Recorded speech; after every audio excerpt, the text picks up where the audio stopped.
Hello everyone, welcome to the Hindu Editorial reading program. Today's Hindu editorial title is Coup in Sudan. The move by Sudan military to dissolve the Sovereignty Council, where it shared power with the civilian leaders, has thrown African country fragile transition from dictatorship to democracy into chaos. Almost 3 years ago, tens of thousands of Sudanese rose against the regime of Omar al-Bashir in what they call a revolution that eventually led to the dictator's fall in April 2019. Ever since, the military and leaders of civilian movement came together to form a transitional government. In their agreement, the acting prime minister would run the day-to-day affairs, while the military chief would remain the leader of Sovereignty Council for 2 years. Lieutenant General Abdel Fattah al-Burhan, the military chief, was scheduled to hand over the leadership of the transitional government to the civilian leadership in few weeks.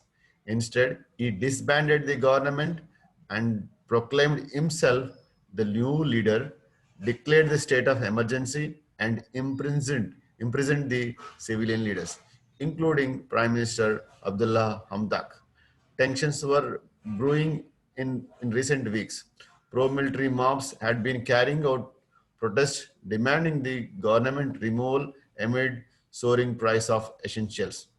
Port Sudan, the country's largest port on Red Sea, had been blocked by the tribal group with the help from the military, which worsened the economic situation, including acute shortage of food, currency, and fuel. The civilian leadership had accused the military of exploiting the economic crisis.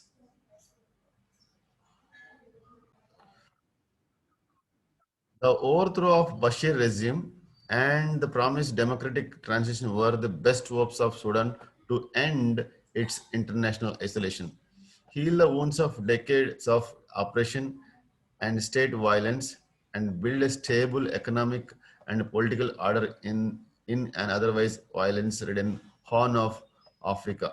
Sudan had taken the steps in that direction. Last year, US removed the country which hosted Osama bin Laden in 1990s from the list of state sponsors of terrorism and announced financial aid. Earlier this year, IMF had reached a 50 billion US dollars debit relief agreement with the transitional government. The civilian leaders had promised that they would send Bashir to the Hague to prosecute him over allegations of war crimes, crimes against humanity, and genocide. The country was also gearing up to organize its first free and fair elections in decades. But the power-hungry generals appear to be more concerned about the protecting their interests, which they feared would be at risk had democratic government taken full control of the country.